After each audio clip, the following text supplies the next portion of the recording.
Halo semua, balik lagi sama saya Abah Kopdut alias Kopi Udud. Semoga jiwa dan semangat kalian semakin brutal.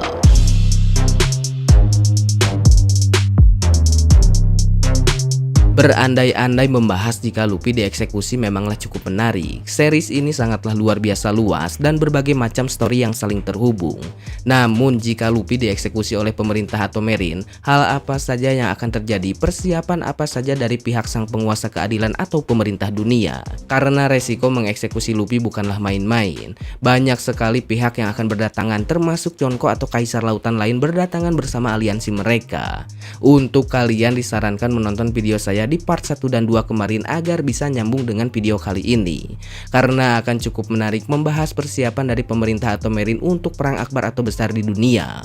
Dan inilah jika Luffy dieksekusi oleh pemerintah dunia part 3. Yang pertama, pihak Marine atau para bawahan Akainu.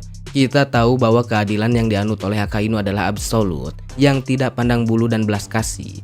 Jika salah dan melanggar, maka harus dihukum sesuai aturan yang berlaku, entah pria ataupun wanita. Akainu di sini mendapatkan tugas yang sangatlah berat untuk mengeksekusi Luffy, karena Akainu juga belajar dari eksekusi anak Raja Bajak Laut yaitu Ace. Bayangkan saja jika Ace adalah anak Raja Bajak Laut dan anak angkat dari seorang Kaisar Lautan, bagaimana dengan Luffy yang seorang Kaisar Lautan itu sendiri? Petaka besar apa yang akan dihadapi Angkatan Laut? Mau bagaimanapun persiapannya pasti akan sangatlah kacau. Ketika Sengoku menjabat menjadi Fleet Admiral berhadapan dengan Bajak Laut Shirohige pun Sengoku sangat kewalahan. Yang padahal Sengoku bukanlah Fleet Admiral sembarangan. Orang ini memiliki segudang pengalaman dan informasi secara langsung Shirohige itu sendiri. Jika sekarang Akainu yang menjabat menjadi Fleet Admiral, maka Akainu akan melibatkan para admiral seperti Kizaru, Aramaki, Fujitora, dan beberapa real admiral seperti Momonga, bahkan para kroco Angkatan Laut.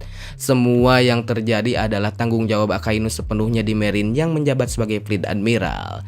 Kita semua juga tahu bahwa jumlah pasukan atau relawan yang menyelamatkan Luffy yang dihadapi tidak akan sedikit, bahkan ratusan ribu orang. Di sini juga saya berpikir bahwa tidak ada waktu untuk bertarung 1 lawan 1 atau sebagainya, karena jumlah mereka terlalu banyak.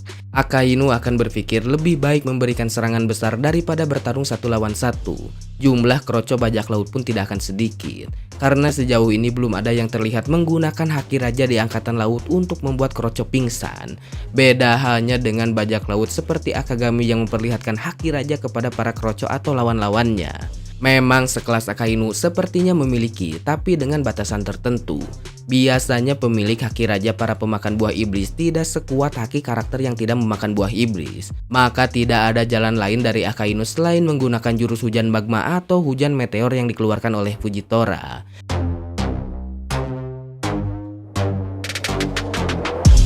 Kita semua sudah tahu bahwa Fujitora bukan karakter sembarangan. Meskipun tidak melihat, tetapi kekuatannya boleh dicoba dengan tangan kanan seorang Yonko. Diketahui juga bahwa kekuatan dari Fujitora yang diperlihatkan baru sedikit saja dan tidak maksimal. Bahkan kekuatan mengeluarkan meteor pun hanya secuil saja dari Fujitora. Apa jadinya jika tempat tersebut atau medan perang dihujani magma Akainu atau meteor Fujitora dengan jumlah yang sangatlah banyak? Meskipun strategi ini efektif, tetapi tidak akan berguna sama sekali. Banyak sekali orang-orang kuat yang hadir seperti Mihawk, Sang, dan Zoro. Meteor dan magma Akainu tidak akan bisa mengalahkan para relawan dalam misi penyelamatan Luffy. Kalian bisa lihat sendiri di perang Marineford bahwa Akagami menahan tinju Akainu yang penuh dengan magma ketika akan menghajar Kapten Koby. Ini membuktikan bahwa magma Akainu bisa ditahan oleh sebuah pedang plus haki raja tingkat tinggi. Akainu juga akan memutar otak bagaimana cara mengalahkan aliansi tersebut. Jangankan para aliansi, hanya satu orang pun Angkatan Laut akan kesulitan. Ambil saja contohnya Akagami no Sang. Para admiral akan cukup kesulitan, bahkan bisa saja tewas melawan Akagami. Bukan melebih-lebihkan Akagami, tetapi kalian bisa perhatikan di dalam Movie Red Akagami melancarkan haki raja kepada seluruh Angkatan Laut di hadapan Fujitora dan Kizaru. Sangat terlihat jelas bahwa Kizaru bergidik ngeri dan sangat waspada dengan dengan haki Akagami. Selain itu, kecepatan Akagami juga bisa melampaui kecepatan Kizaru. Ketika Kizaru akan mengeluarkan laser, Akagami melompat dan menebas Kizaru dalam One Piece Movie Red. Bahwa sudah jelas angkatan laut akan babak belur untuk menyelesaikan satu bajak laut seperti Akagami. Jika demikian, banyak orang besar hebat terlibat, maka satu-satunya cara bagi angkatan laut atau Marine atau Akainu sang Fleet Admiral adalah dengan cara meminta bantuan kepada Ksatria Suci. Hal ini akan sangat menarik jika benar. Akainu memang sudah pasti tidak akan sanggup jika bajak laut yang menyerang bisa 100 kali lipat dari insiden Marineford.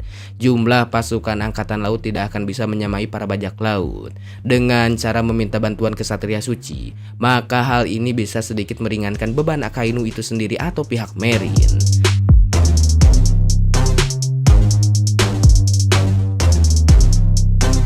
Sebenarnya kita semua belum mengetahui bagaimana potensi dan seberapa kuat atau jauh kemampuan dari buah iblis Cerberus milik Samrock atau anggotanya.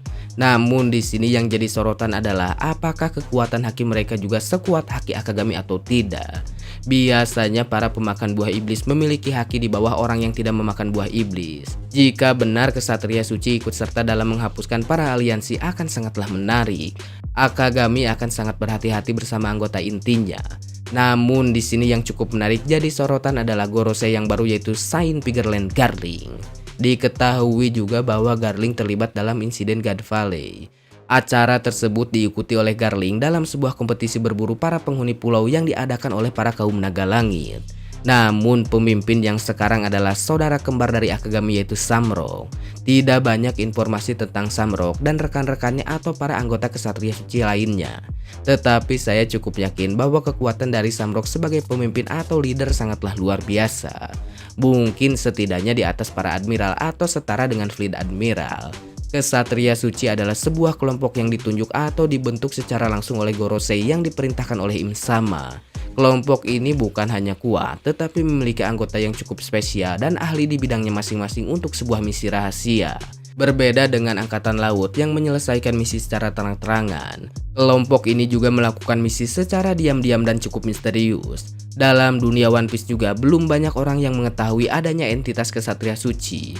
Bahkan mungkin anggota kru topi jerami pun belum mengetahui, begitupun dengan Kurohige. Untuk Akagami sepertinya mengetahui bahwa sebenarnya kelompok tersebut memanglah ada. Mengapa saya berbicara demikian? Semua ini berada pada informasi Roger atau kru yang lainnya yang diberikan. Pasti Akagami menanyakan asal-usul dirinya, ditemukan dan hal apa saja yang membuat Akagami kecil ditemukan dalam peti harta karun oleh Roger dan kawan-kawan. Setidaknya Akagami kecil bertanya atau Roger menceritakan hal tersebut. Atau mungkin Akagami dewasa bertanya kepada Rayleigh perihal tersebut. Untuk sebuah keamanan, bisa saja sang Raja Kegelapan menceritakan semuanya yang diketahui kepada Akagami, tak terkecuali adanya entitas Ksatria Suci. Mengapa saya cukup yakin Rayleigh memberitahu Akagami? Ini semua akan terhubung dengan banyaknya rencana Akagami yang diwariskan oleh Roger. Jika Rayleigh tidak memberitahu Akagami perihal Marine, Gorosei, Ksatria Suci, akan sangat sulit untuk Akagami mencari informasi dan celah agar rencananya lancar.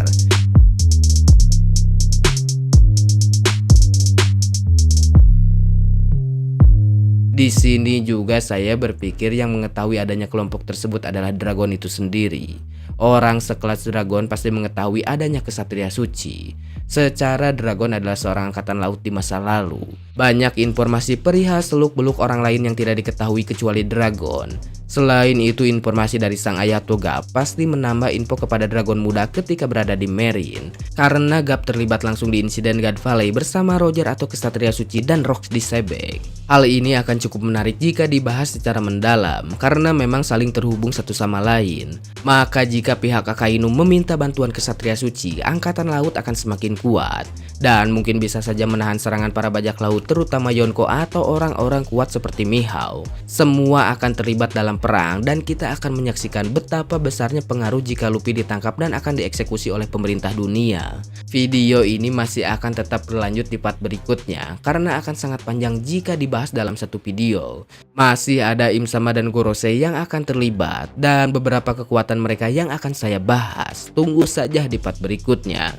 Terima kasih yang sudah menonton sampai selesai. Salam sejahtera, wanginya kolor Nikita Mirjani. Goodbye, dadah.